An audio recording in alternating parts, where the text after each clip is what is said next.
alaikum wa rahmatullahi wa barakatuh. This is Najwa Hussaini with Azadi News.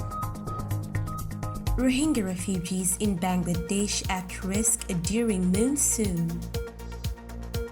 Bangladesh rejects World Bank proposal on integrating Rohingya refugees.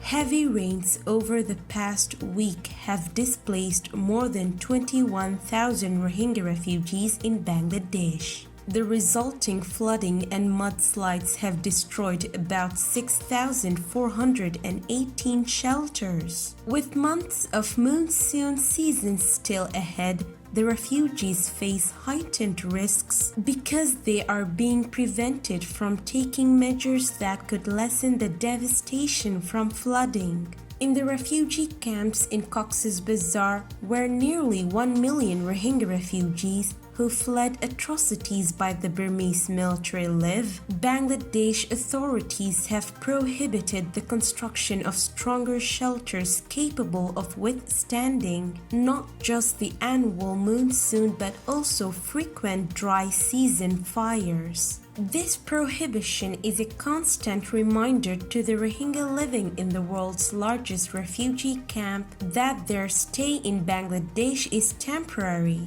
Making that political point has cost lives. Ever since the vast majority of refugees arrived in 2017, humanitarian agencies have warned that shelters made of bamboo and tarpaulin leave the inhabitants in danger. But the Bangladesh authorities have refused to let the agencies build any permanent structures that can be used as schools and double up as evacuation shelters in an emergency. We wish the authorities would allow us to build a little stronger shelters so that we do not have to face the same tragedy every year, one refugee said, explaining that his tarpaulin roofing was leaking even before the monsoon started. Others described a shortage of drinking water because of inundated wells, lack of food, and clogged sewage facilities. Some refugees said they were moving in with relatives risking spread of COVID-19.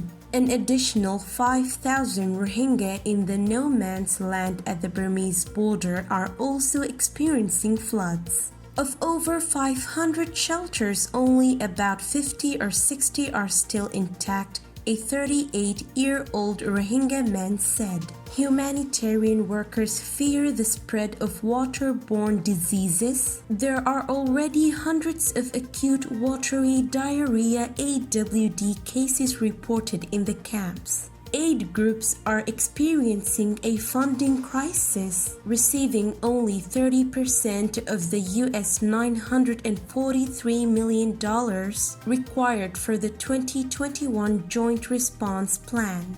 Bangladeshi host communities are also affected. At least 17 people, including 6 Rohingya refugees, have died in the landslides and floods. Bangladesh authorities should act now to save lives, including by permitting permanent shelters and removing fencing that reduces mobility.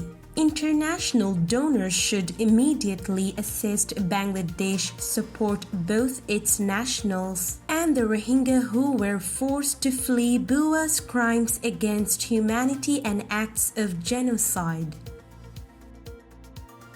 Foreign Minister A.K. Abdul Momen says World Bank report contradicts our philosophy on Rohingya, adding welfare of the Rohingya lies in repatriation. Foreign Minister A.K. Abdul Momen said on Monday the World Bank has prepared a long-term program for 16 countries that are hosting refugees for their integration, welfare, equal employment, and better communication between refugee and host communities. But we are not included in the definition of what the World Bank has meant. Rohingya are not refugees in our definition. Rather, they are persecuted and displaced people whom we extended temporary shelter here in Bangladesh, he said.